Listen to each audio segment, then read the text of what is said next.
Hi, welcome to tonight's webinar, Coming to America, Finding Your Immigrant Ancestors. We've got a great program for you this evening. My name is Stephanie Condi, and I'm here with Juliana Smith, who is going to be our presenter. To give you a little bit of background, Juliana has been the editor of our weekly newsletter, the Ancestry Weekly Discovery, for about 12 years. She's an extremely experienced family historian, and she's going to share with you a lot of great stories from her own family history research tonight. Thank you, Stephanie. And also, any links that we talk about, any collections we talk about in tonight's presentation, they're all included in that PDF file. So you'll be able to access everything I talk about quickly and easily. So thank you so much for joining us. We've had a few technical glitches through the day, but we're powering through them, and everything's going to go great from here on. I'm so happy to be here, and I was so thrilled when they asked me to put together this presentation because I really love working with passenger arrival records. When it comes to compelling records, and we're so fortunate we have access to so many different types of records these days so easily, but passenger lists, or manifests as they're sometimes called, are just among the best and the most interesting with the stories. And I want to share a story with you, too, from my family. When you first look, I'm sorry, I jumped ahead on myself, didn't I? I don't want to spoil the ending. No, when you first look at this record, a lot of people might look at it and not see a lot of substance. You know, to someone who's not really into genealogy, you'd see, you know, it's a bunch of names and date or ages, and you got an occupation and where a country that they're from. And of course, yeah, cool, you got the name of the boat they came on, you got the name of the date or the date they arrived, but it's not a huge amount of substance when you look at some and compare it to some of the more detailed records we find. But when you look at it with a family historian's eyes, you start to see a lot more. You start to question, you start to look at things in the context of the times in which they occurred. And these questions will prompt things. The first question that popped in my head when I saw this record was, where are the children? You see, I knew from the 1850 census that the Huggins had 3 children who were born in Ireland. So where were they? Well, it wasn't unusual for chain migration. Sometimes the parents or one or both parents would go ahead and they would establish themselves, get employment, you know, save some money up so that they could send for the kids, and the kids would stay in the old country with other family members. So it's not incredibly unusual, but when you really look at it, look at the ages of these kids. Catherine, age 7, was my great-great-grandmother, and she's there with her sister and her brother, 11, who's listed as a laborer. And to me, a laborer at age 11, I was afraid to send my kid around the block when she was 11 years old, much less shepherding his 2 sisters across an ocean. So just looking at the ages and what does it mean to the family says a lot. And then when we put things into the context of history, we realize that in 1846, a potato famine struck in Ireland. So while these kids, not only do we have the stress of your babies being across the ocean from you, you realize that what they're being exposed to, the starvation, the disease, and the hardships. So I can't even imagine as a mom what that must have been like for the Huggins, you know. It's just something that really, this record really moved me when I found it and realized what was going on here. And it really brings home how really tough and resilient our ancestors were. I mean, think about it. We come from some pretty good stock. So I always wondered and hoped that, you know, somebody on that ship was looking out for them. And I looked through, I started browsing through the list, and I always recommend that you browse through the list because you can find some really interesting things. And I didn't have to look very far. My parents were fortunate enough to make a trip to Ireland. This was a few years ago, and they were able to actually go to the church in Ireland where the Huggins were married and where their children were baptized. We know that there's a Biddy Murtaugh who's listed as a sponsor in Catherine's baptismal record. And here's a Biddy Murtaugh. Granted, she's only age 15, only 4 years older than Robert, but at least she's a little bit older. And she's with them on this trip. And we look a little bit further up on the page, and I see a John Walsh. And I know from the records of St. Paul's Catholic Church in Brooklyn, which are available on Ancestry, but one of the later children actually lists a John Walsh as a sponsor there for their baptism. So with John Walsh, it's kind of a common name, so I'm going to have to really do some research to pull this all together. But I want to really look at all the names of the people on this page, because it's quite possible that there's a group of people from this area of Westmeath, where they were from, that were traveling together. And we can find out more, too. Look at the date of the ship's arrival, March 9th in 1849. Since the Atlantic crossing, I'm a bit of a history geek. I love reading about immigration or anything that tells me a little more about my ancestors' lives. But I pulled one of my immigration books off, and I found that it typically took between 1 and 2 months to cross the Atlantic at this point in time. So you think they were probably crossing the Atlantic in steerage at least through most of February and possibly even into January, depending on how the weather was and how long it took. That had to be freezing. So, and then think about it further. These are famine immigrants. They've just gone through 3 years of famine and hardship. They were not in the best shape when they got on that boat. And it took its toll. When we look at the deaths, all these deaths that are listed towards the left or the right side of the page, I did a count, and of the 416 passengers on board the Liverpool, 37 of them died before they reached America, nearly 9%. And when we go back in and look at the families, look at the groupings, this is the Tierney family. Only Francis, age 8, survived. And the rest of his mom, his dad, his baby sister died within days of reaching America. So it's just tragic. And there are a lot of stories, similar stories like this, beyond the stories of the Huggins and on the Liverpool. So you have to look a little deeper and really get those stories out of them, because this is what family history is about. It's not just a bunch of names and dates on a manifest. It's the stories we find. So in talking about what we find, let's look at what we can expect to find in passenger lists. I like to look at, kind of break it down into 3 eras of immigration. Excuse me, I'm going to take a little sip of water. So in pre-1820, there are unfortunately no laws that required captains to maintain passenger lists. And there's no central repository like later on NARA had, or the National Archives had most of the manifest afterwards. But there wasn't a central repository after or before 1820. So you're going to have to look around the ports of entry, try and figure out where your ancestors most likely came in. And then you're going to want to look at archives, historical societies.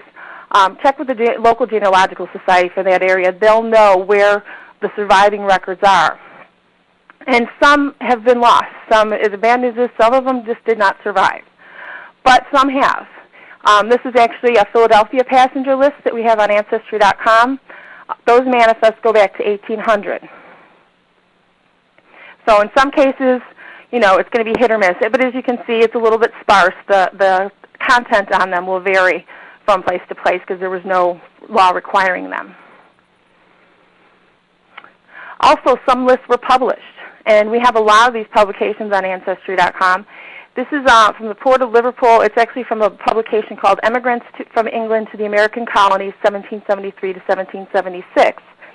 And you can see that it does give you a little bit of detail about some of the people on this ship. You can see Elizabeth White, a lady, age 28, going to join her husband.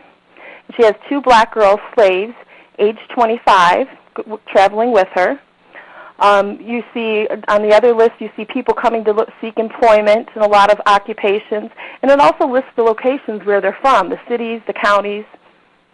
So you're going to see this varying amount of information. And you could get lucky and get some great details.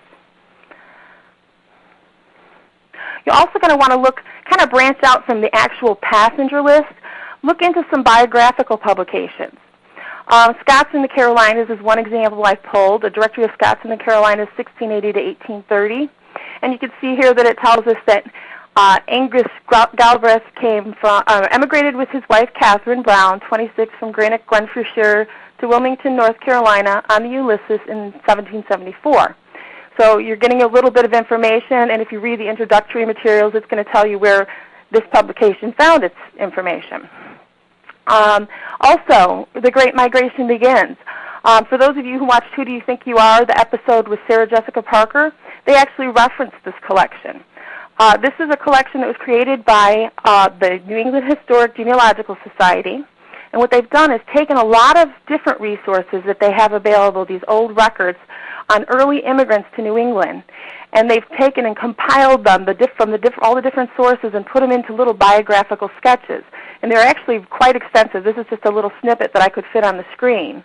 But you can see here that it lists his migration date on the Abigail in 1635. So this is another great resource for you to have to check into. So how do you find out? A lot of these, like I said, these are scattered, and they're in different publications, and they might not always be as easy to run into. Trying to show you what's available on Ancestry.com. It doesn't seem to want to load this slide. I'm going to try and go next. Let's go back. There we go. Okay, the card catalog is a great way to kind of filter down to what you want to see, what you want to learn about, what collections do we have for your ancestors. And you can see here, but I've used some filters in that little box, and it's really easy to use. I filtered by immigration and travel, passenger list, then I specified a decade or a century that I was interested in, and also country, USA. I could have also picked Europe or Canada, and they have different options available, and I could even narrow it by state. But since there's 57 titles here, I'm going to want to browse through all of them and see what's available. And it's a great way to get a feel for what the possibilities are for you. And with this type of database, too, it's very helpful because they're formatted differently. These are publications, a lot of times books. It's easier to search them when you search them directly. These are the ones that might kind of fall beneath the radar if you try and do them in a global search. So the next era I want to talk about is the 1820s to the 1890s. These are the records similar to the one we saw on the Huggins. The Steerage Act of 1819 was aimed at regulating overcrowding on ships. The ship owners were starting to realize, they're exporting all these goods, raw goods from the Americas to Europe, but they were coming back empty, and there were a lot of immigrants that wanted to come this way. So they figured, hey, we can make a buck, bringing the immigrants back. Our ships are full both ways. But the government was starting to get worried about overcrowding on the ships, so they passed the Steerage Act, and it required a list be submitted to the customs collector at the port of arrival. These are the ones that were all collected, and you find them at the National Archives and now on Ancestry.com. These custom manifest or customs passenger lists required the ship and captain's name, the ports of departure and arrival, the date of arrival, the passenger name, age, gender, occupation, and nationality. So again, not a huge amount of detail, but still enough to really help you, and when you dig deeper, you're going to find some great stories. This is another passenger list from that era for another one of my ancestors. This is for John Dooner, and he came over, and my question this time was, where's his wife? I didn't know if they were married here or in the old country, so I thought, okay, I'll do a search for her just using her maiden name. And so I did a search for Elizabeth Moran, and I come across an entry. Turns out they were on the same ship. They came over on the same day on the ship Ganges. So possibly they met on board the ship. So that's kind of a cool story. Also, similar to we saw the deaths on the passenger list for the Huggins, births were also reported. Sometimes you're going to find them listed with the parents, like this notation here. They just kind of went in and inserted an infant born on 24 April. But sometimes you want to browse, because sometimes you're going to find them at the end of the passenger list. And because they weren't always named by name, you might not realize that your ancestor was born on the voyage. It's just listed as infant. So always browse to the end of the manifest and look and see if there was any notations there.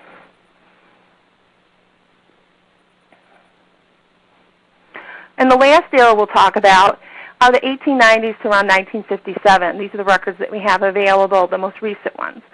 And in 1891, following all these waves, these huge waves of immigration, you had a little bit of the immigrant pushback. We don't want all these people coming over. Time to put the brakes on a little bit. And so responsibility for passenger lists was transferred to the U.S. Office of Immigration at this time.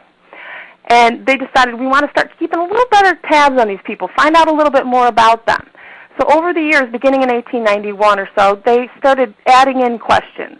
And some of the things that you'll find out beginning around the early 1890s are marital status, their last residence. This is where we get that town name in the old country. Those are awesome. Final destination.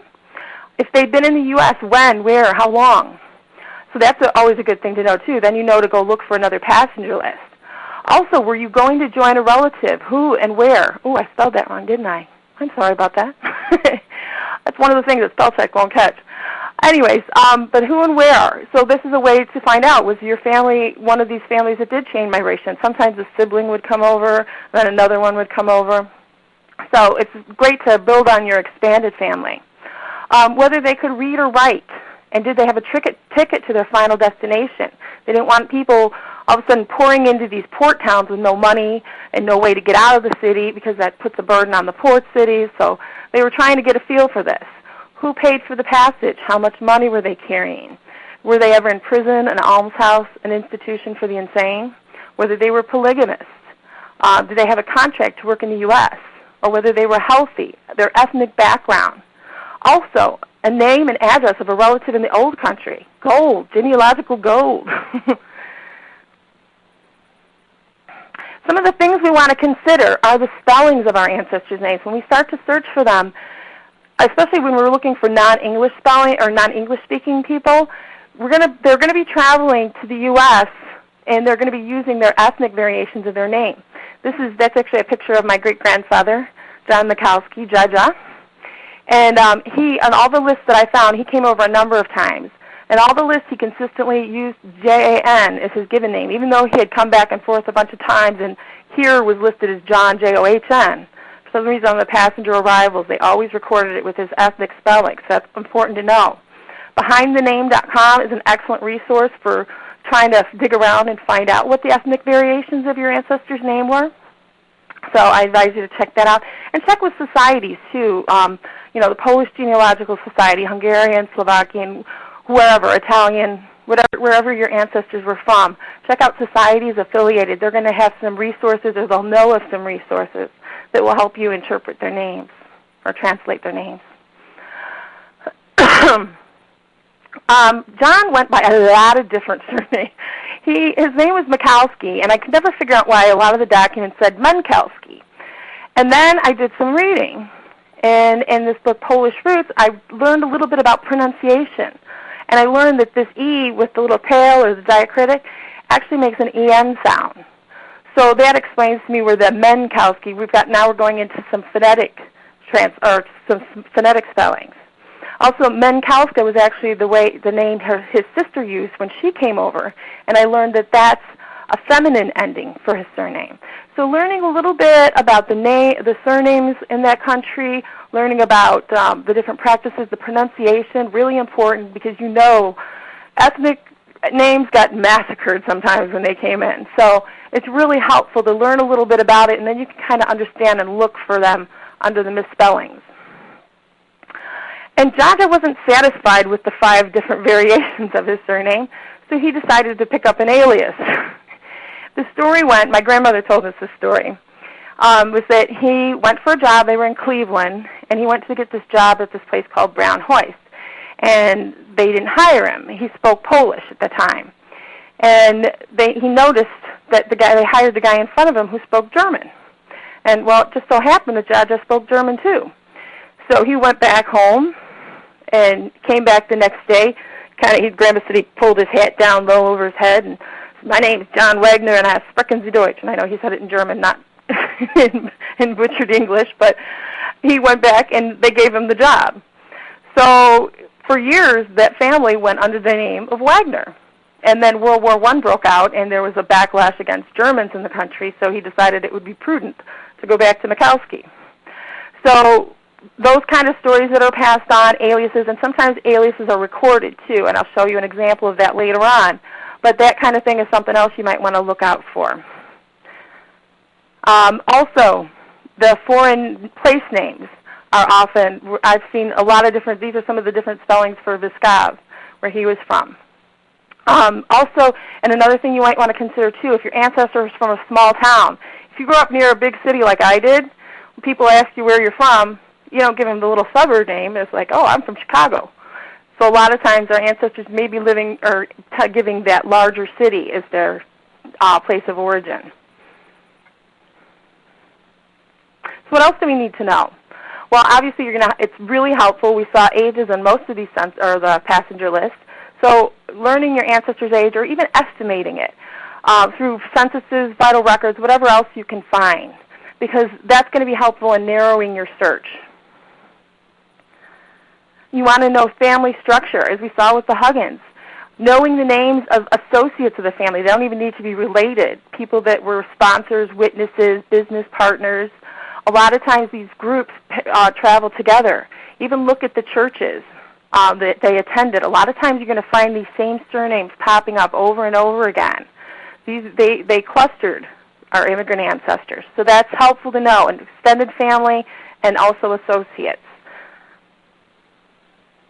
Nationality, that's an easy one. Also, the estimated date of arrival, that's really important. You know, you're looking at centuries of immigration records. You really want to know about when they came in. And there's a lot of places we can find this information. I like to use timelines. Anybody who reads the newsletter knows I'm always talking about timelines. This is an example from one of mine. And this is my Kelly ancestors. And using Mary and Jane's ages and places of birth, I can kind of estimate when they came in from Ireland. And that's despite the fact that Jane liked to change her year of birth on every record. She was one of those ladies that I always imagined going to the door when the census taker came and saying, "I'm 29." So, but you notice between 1870 and 1880, she only aged 7 years. So we have to take her age with a grain of salt and give her a little wiggle room. But it's very helpful. Think about narrowing that range down to just within 5 years. And I'll show you some of our search functionality that will help you limit your search to just a little chunk of years. And you're going to be ruling out a lot of records that you don't have to wade through. Census records. If your ancestor was alive and living in the U.S. for the 1900, 1910, 1920, or 1930 census, check those censuses. There's a column here. I've got it boxed in red. That's the arrival date that they gave to the census taker. That's when they said they came into this country. This is my great-grandfather, John Zukes. He said he came in 1902, and I did indeed find him coming in 1902. This is actually the 1920, and we get a little added bonus in this census. You can see that blue box. That's their date of naturalization. So really pays to read all of those other columns. You know, a lot of times we run for the family structure, the ages, and the easy stuff, but we don't read all the way across. There's some great details in 20th century censuses. State censuses are another great resource as well. This is the Iowa 1925 state census. And you can see in that last column over on the right where it says citizenship, it asks for the number of years in the U.S., also the number of years in Iowa, too. So you can see that Emma there was in Iowa only for 41 years, but in the U.S. for 45. So I'd be wondering where she was for those 4 years. That you may find that your ancestor lived somewhere prior to where they ended up. And the naturalization, I showed you John Zukes' naturalization date. This actually prompted me to go find this record, his naturalization record. And this is kind of an interesting thing, too, because I had found his passenger arrival record on the Castle in 1902 coming through the port of New York. But if you look at this record, I'm reading through it, it says he arrived in Baltimore. So just for the heck of it, I went out, looked in Baltimore, then I looked closer at my other list. Turns out he came over in both July and in October. In July he came in the first time. He came in through Baltimore. And it was interesting. I was glad I found that list, too, because I see him coming in with his future brother-in-law. And the multiple trips thing, I was looking through that and saying, okay, well, it makes sense. He was going, he actually went to a mining town in southeastern Ohio. And the second trip, he went back and was bringing back more people to work in the mines. And in doing some research for one of the newsletters, I found out that there was actually a huge mining strike in 1902. So he was going back and bringing over his friends and neighbors from the old country going, hey, there's work here, let's go. And so I thought that was an interesting part of the story. When it tells us again, you always check history, what was going on at the time, what might have prompted them to do something. That's where you find the good stories.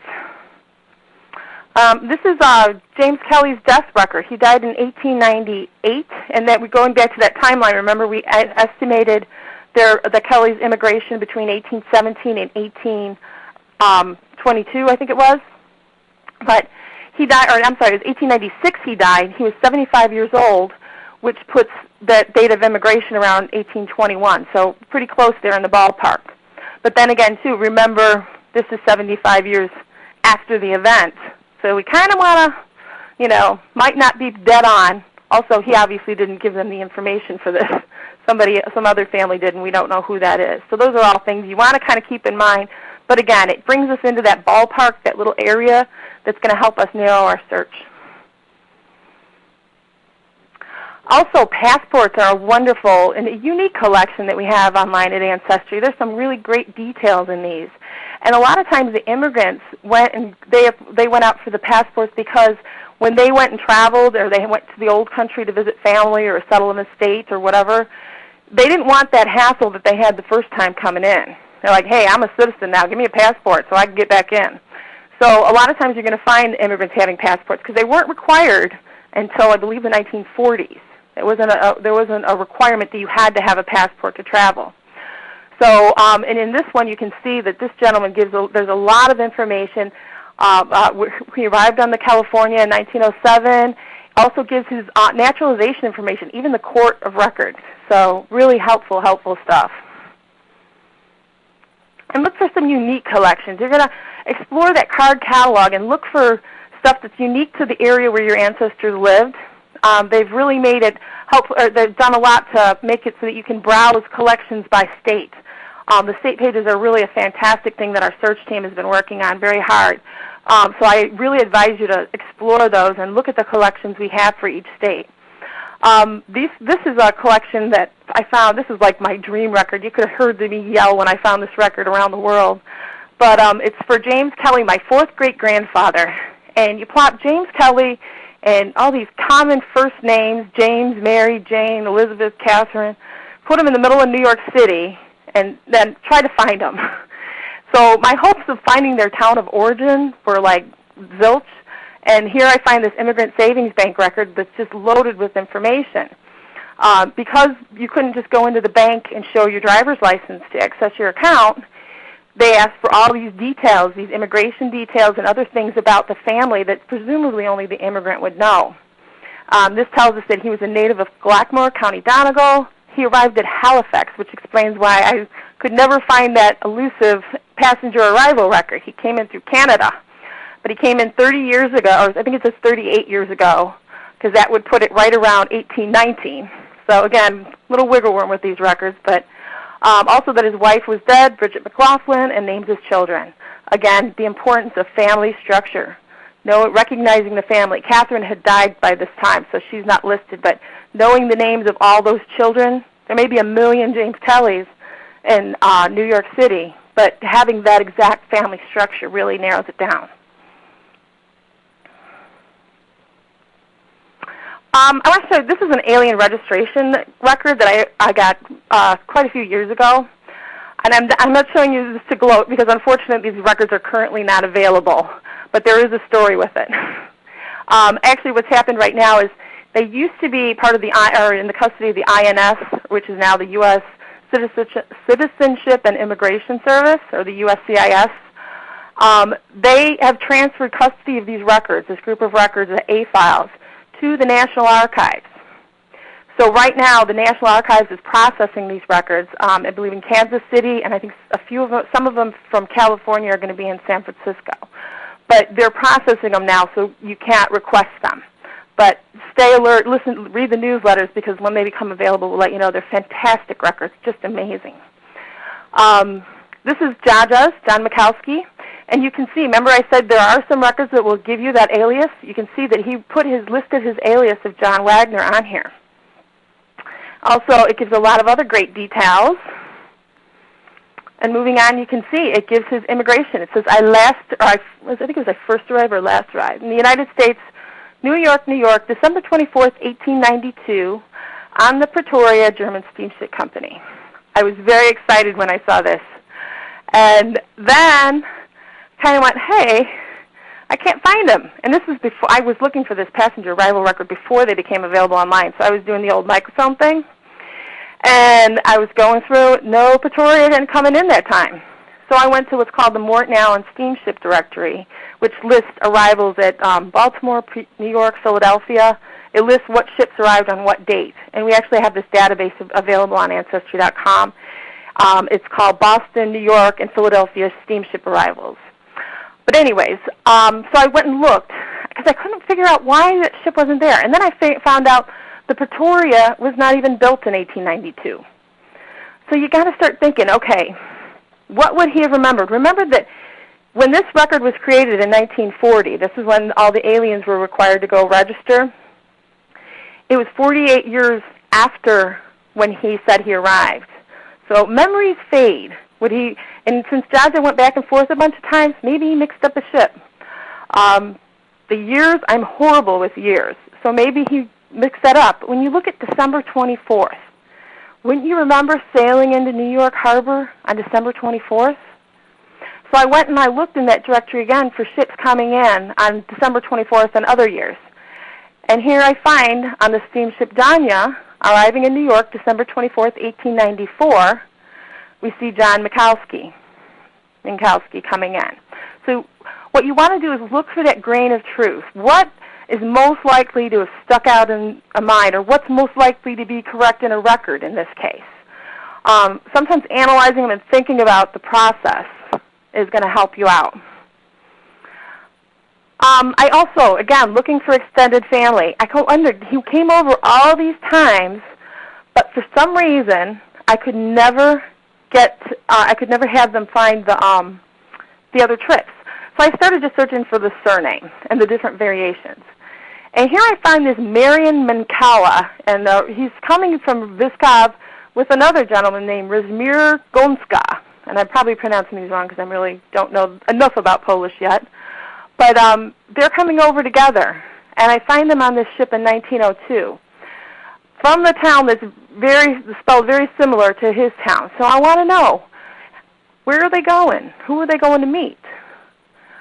So I'm going to scroll ahead, and you can see Gonska is going to meet his brother-in-law, John Wagner, and the other one is a nephew of John Wagner.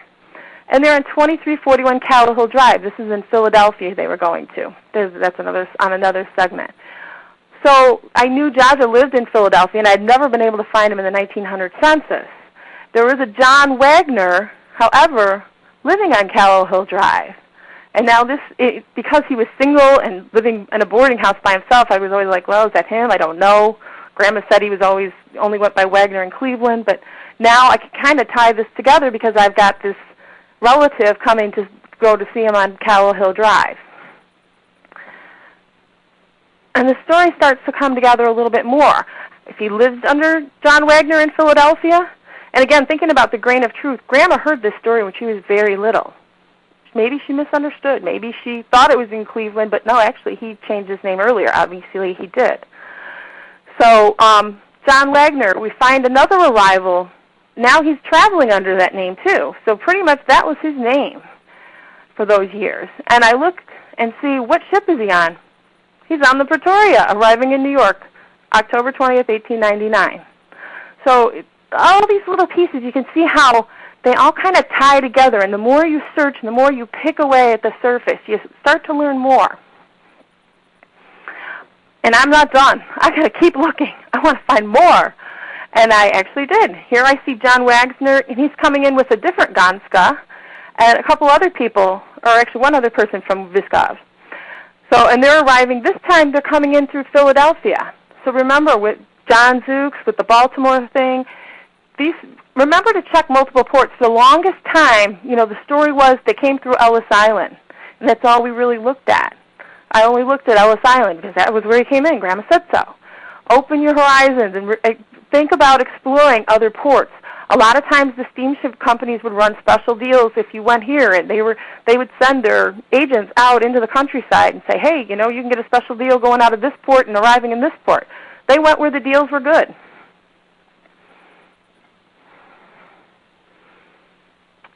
And you can see that all of these people, when I look over, and that's why it's always important to read all these other lines, even as hard to read as they are, But look, if you can barely make out where those red lines are. They were all going, the address they listed was Callow Hill. Another thing I wanted to point out on this record, too, is all the little notations. A lot of times you just find a lot of this little chicken scratch around. Sometimes you'll find numbers. Sometimes it's a visa number. Sometimes they're important numbers that can lead you to other records. I don't have time to get into all of them because that would be like a whole presentation, and I'm not. I think that would be someone better than me, like Marion Smith. Marion Smith is a historian for the USCIS, and she is a fountain of knowledge. Well, she's gotten together with Jewish Gen, and she put up a website called Manifest Markings, I think it is. There's a slide at the end that has it on there, and I have the link in here for you. It's also in your handout. But this Manifest Markings website actually describes some of the markings that you might find on different manifests, and it also tells you what they mean and how you can use that information to find other records. Really wonderful, helpful information. A lot of stuff in there that I didn't know. Some things that are worth noting when it comes to immigration, especially 20th century. Large numbers of immigrants from Southern and Eastern Europe prior to and in the early 20th century, people were starting is that anti-immigrant, oh no, put the brakes on. And they prompted the Quota Act of 1921. This is where the government actually put a quota on limiting the number, an actual number on who could come in and from where. And this really was very difficult. It had the biggest ramifications for people from Southern and Eastern Europe. Now, a lot of these Southern and Eastern Europeans were part of chain migration. They were families separated. Sounds familiar. But so they tried to find ways to circumvent. A lot of them found, and I found this in John Coletta's They Came in Ships, an excellent resource on passenger lists. You probably find it at your library, online bookstore. But many immigrants from Southern and Eastern Europe they would travel to the northern ports of Europe, and because they thought, oh, well, they're not going to hassle these ships coming in from the northern ports. It's just the ones coming out of the southern ports that they're really screening. And so a lot of them apparently got in that way. Also, coming in through Canada or Mexico was another kind of way to get a foot in the door. They may have, gone in and stayed with someone in Canada for a while, and then they say, oh, I'm going to visit my aunt or uncle or cousin in the U.S., and there wasn't a lot of tracking then, so they could have just stayed. So those are other routes you want to consider. We do have border crossings available for Canada from 1895 to 1956. Also, we have border crossings from Mexico, 1903 to 1957. And you can see these border crossings have a lot of detail. Here you've got the town of origin in Hungary for this gentleman. We can go a little further, and you see his brother's address in Ontario, and also an aunt in New York. That this is the relative that I think that he's going to join or going to see. Beyond that, you have even more. We go down and look at this last box down here, the second one from the bottom, and you can see that it lists the ship and the date of his landing in Canada, and also the ship the city, the port he landed in. So you can see he landed in Quebec August 10th, 1926 on the Alonia. Now I can go look at Canadian passenger lists and catch him coming into Canada too. We have those available online at Ancestry from 1865 to 1935. So there's a lot of different ways you can catch these immigrants coming in. In addition to that, we can also see them going out. In some cases. We don't have all of the immigration lists, but the largest collection I believe we have is Hamburg immigration. I think we have some Swedish, some Swiss. There's several collections of immigration records and also a lot of publications of immigration records from Europe. So you may find your ancestor leaving Europe. Here we see Miriam Menkala and Rajmir Ganska that we saw coming in. This is him leaving. So maybe if his name was butchered on the incoming, you may have better luck finding him leaving Hamburg. So this is a great way because it'll tell you what ship he's on, and you can go in and actually browse to the ship. So let's talk a little about using this information and kind of refining your searches on Ancestry.com. When we do the global searches, a lot of times some of the records we're looking for kind of fall below the radar. There's so many things, they get pushed down, maybe because they don't match perfectly or whatever. So it's always helpful, I've found it very helpful to go search collections directly. even if you search just a category of all immigration or all passenger lists, you're going into a search form that's tailored for the records that are included in that category. There's a couple ways. This is my homepage, and I've actually added through this custom your homepage link, I've put record collections up there because I like to be able to click through to the links to the different collections. Also, you can click on the search tab. Just click on that arrow, and it'll give you this drop down, and click through to immigration and travel. Or you can go to the search tab, and on the right-hand side of the screen, there's a list of all the categories as well. So there's a lot of ways you can get to it. This is the immigration and travel page, and you can see that up in the top corner there, you can go down and narrow it further to just searching passenger lists. And this is really great. When you go in and you're just searching the list and you're really focusing your search, I always have the best luck that way. And we've just redesigned these category pages. There's a lot of really helpful stuff on here, so I'm just going to briefly go through. Featured data collections. If you want to just search Boston or just search Baltimore, you can go in and click through the link to those pages and just search those collections specifically. Again, focusing your search is really working that data. We've also posted links to articles that can help you. They're going to include more tips. You can also, on this, when you go down to the passenger list page, you can also go down and you can narrow your search, filter by location, filter by century. This is basically going to put you in the card catalog and let you really search for a particular location and what databases are. That's when you want to go to the database level and search. And then below the search tab, we have sample images, so you can kind of see what you're going to get, what are you looking at when you finally get these records. A little bit more info, but what's really helpful down at the bottom of these search tips. And every quick category across the board now has these tips. So if you're having a hard time in military records or census and you're looking for some inspiration, check out some of the tips at the bottom. We may have some solutions for you, some ideas. So talking about searching. There's a couple options, and we've changed this a little bit over the last month. You've probably noticed some of these changes. But this, it usually says when you first go into a search, it's going to say default settings, use default settings. The default settings is your fuzzy search, and again, this is all in new search too. Kind of a fuzzy search, you really only had a choice. There was an exact box below it. You could either do the fuzzy search or you could do exact. That was it. But now we're kind of going, you know what, let's give them some more options. There's some more different ways that you can do this. You can restrict it to exact, but say, you know what, if only initials listed, I want that hit too. Or I also want, I know my ancestor's name is, I want to look for similar meanings like John and Jan. So those are the types of things you can select to have included in those fuzzy searches. And you can kind of play around with them and really manipulate it. Surnames, you have similar options.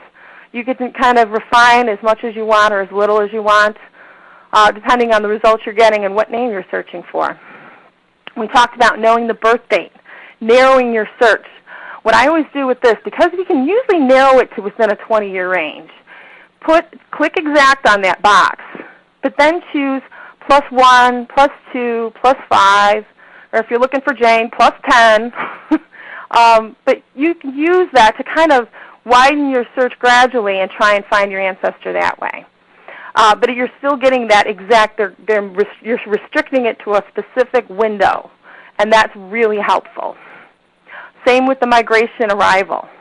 You're restricting it to a window in time that you've maybe narrowed it to through a timeline or something. So you're really ruling out a lot of records and you're allowing yourself to focus.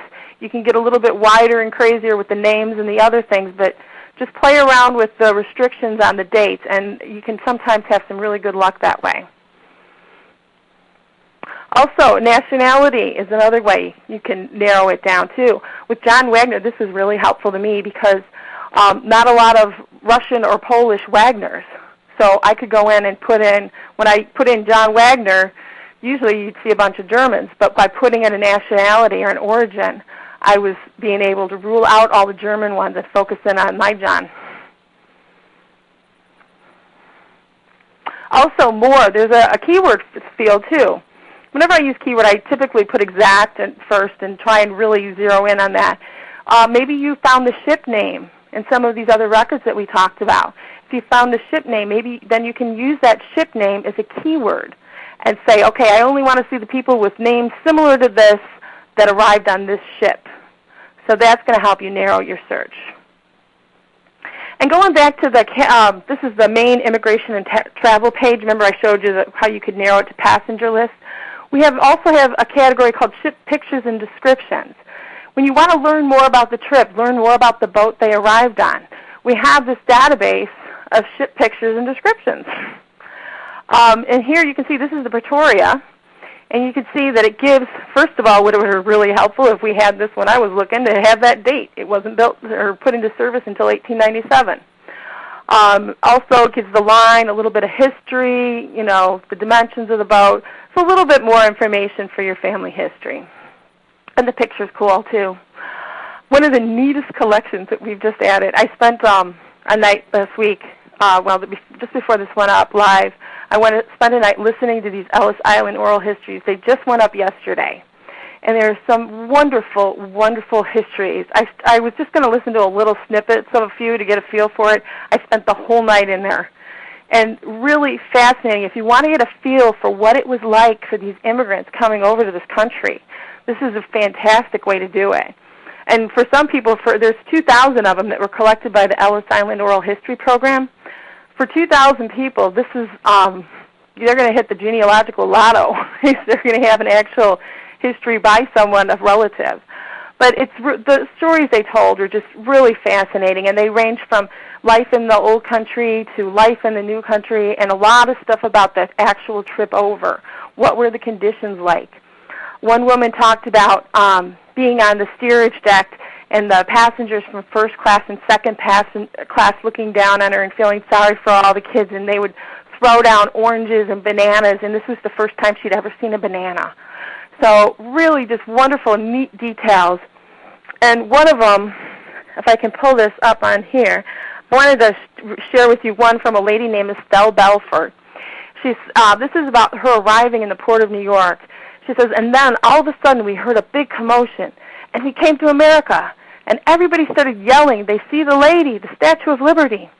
And we all ran upstairs, and my mother got out of bed. Her mother had been sick throughout the entire the entire ship or journey.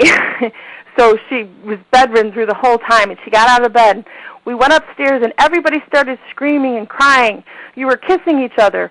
People that you didn't even know before that were alongside you, and you never paid any attention.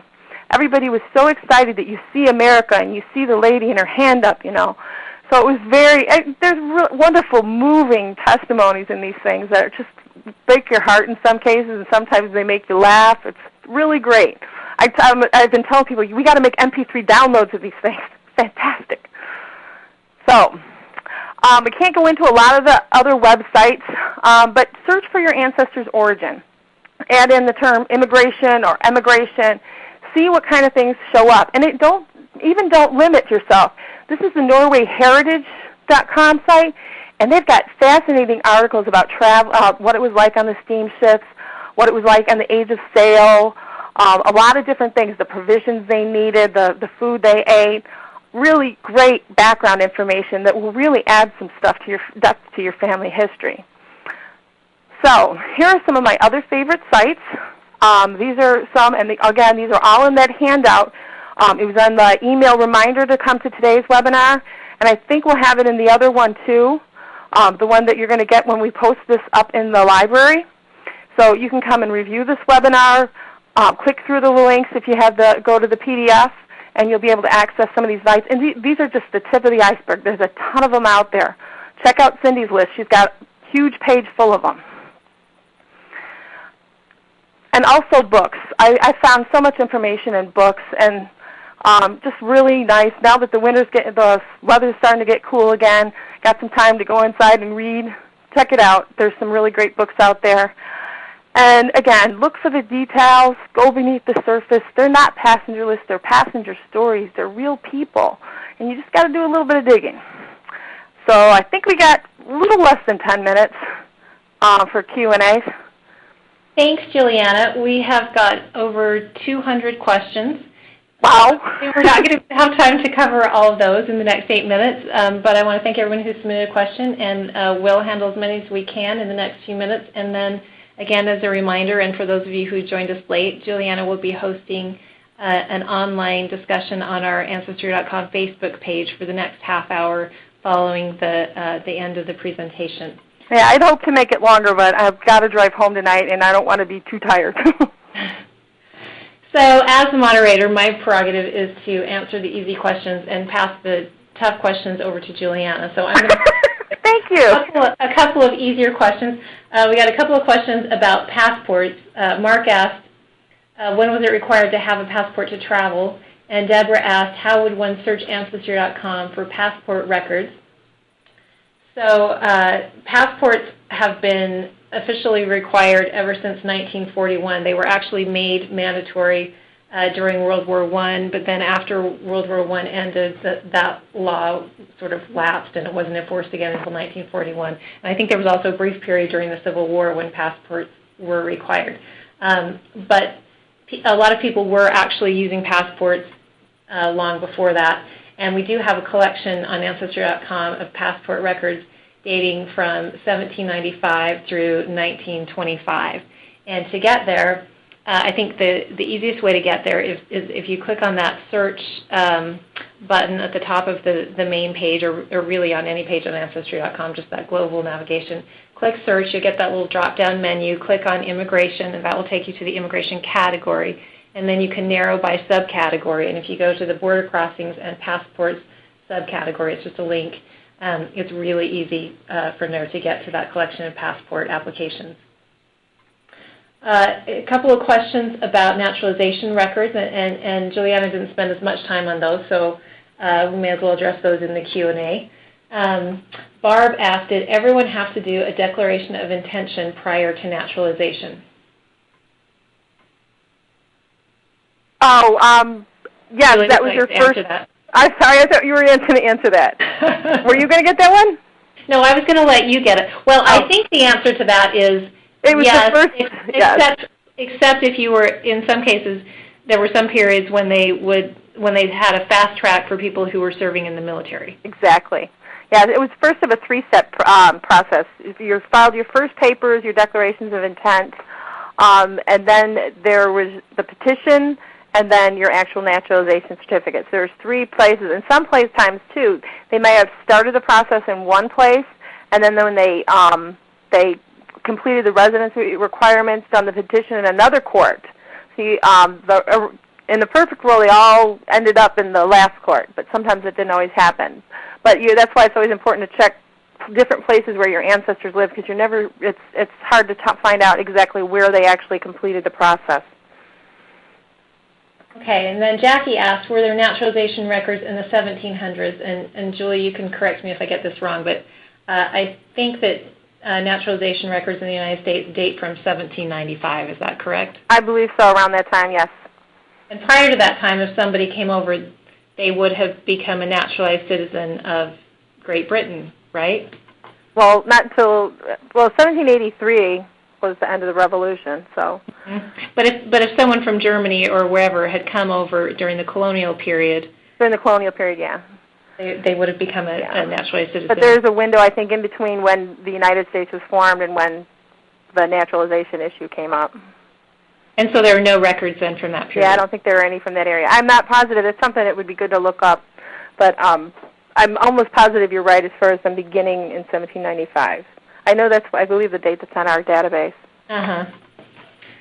Okay, here was a question from Dolores. She says, my grandfather says he stowed away and shoveled coal with the crew. Are crew listed separately from passengers? And I think the answer to that is yes. I don't know if that was always the case. But not always. A lot of times you're going to find passengers in on the crew list or crew list in with the passengers. It varied. In our online passenger list collections on Ancestry.com, I think we have some separate crew lists, but right. Some databases where they're right. The database title will say Boston passenger and crew list. For example, right. We have had a collection of Boston passenger lists up for a while now, but we just very recently added 2.4 million crew records to that, and so now the database is called Boston Passenger and Crew List. But we do have several other Detroit, I know, is one, and I believe there's some from the Pacific Northwest that are just crew list strictly. Mm-hmm. Okay, and then Patricia asked, are there ship passenger lists available online for those who arrived on the West Coast?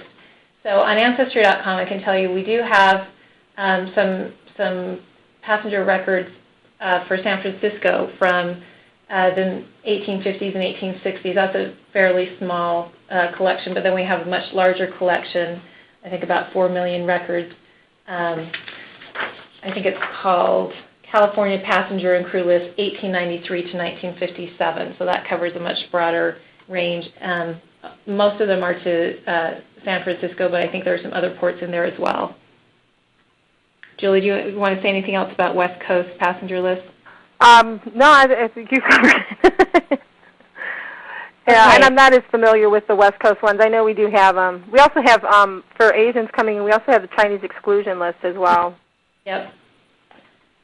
Okay, Linda asked, are there any sources for ancestors who may have come in through South America or Central America in the mid-1800s? And that's a hard question, so I'm going to turn that one over to you. Thanks. No, actually, you can find border crossings coming in from Mexico, and there are some ship passenger, or actually, no, it might have been the Port of New York. But you'll find arrivals in the Port of Galveston, the Port of New Orleans. So yes, in some southern ports, you'll find some ships coming in there, and the lists are available. But yeah, look for Mexican border crossings too, because some of them may have traveled by rail. Okay, Anne asked, and this will probably have to be our last question, does a list of passengers ever occur in the newspaper? If so, what time period would have this information? That's a really good question and a very good point. A lot of times, especially in the earlier years, newspapers were a very good source for reporting the comings and goings. Newspapers were a good source for the pre-1820 era. They may have recorded who was on the ship in some cases. Later on, you're not going to see so much the names of the people, but what ships arrived. A lot of times you'll find them all throughout the 19th century, maybe even to the 20th. I'm not sure about that. But I know I've seen them in like the New York papers, you know, these ships came in, these ones left. The other thing you might want to consider is looking for if something happened, if there were some incidents on the trip. I've always wanted to look and see if there's more information on the Liverpool, but unfortunately when you put up ships in Liverpool, when you do a search for that, you're going to get ships sailing from Liverpool and not the ship Liverpool. So I've got to go and find some newspapers that cover that area, the particular time where they arrived, March 9th, 1849, and see if I can go scan them and see if I can find information about that ship arriving. Great. Thank you, Juliana, and thank you so much, all of you, for joining us tonight.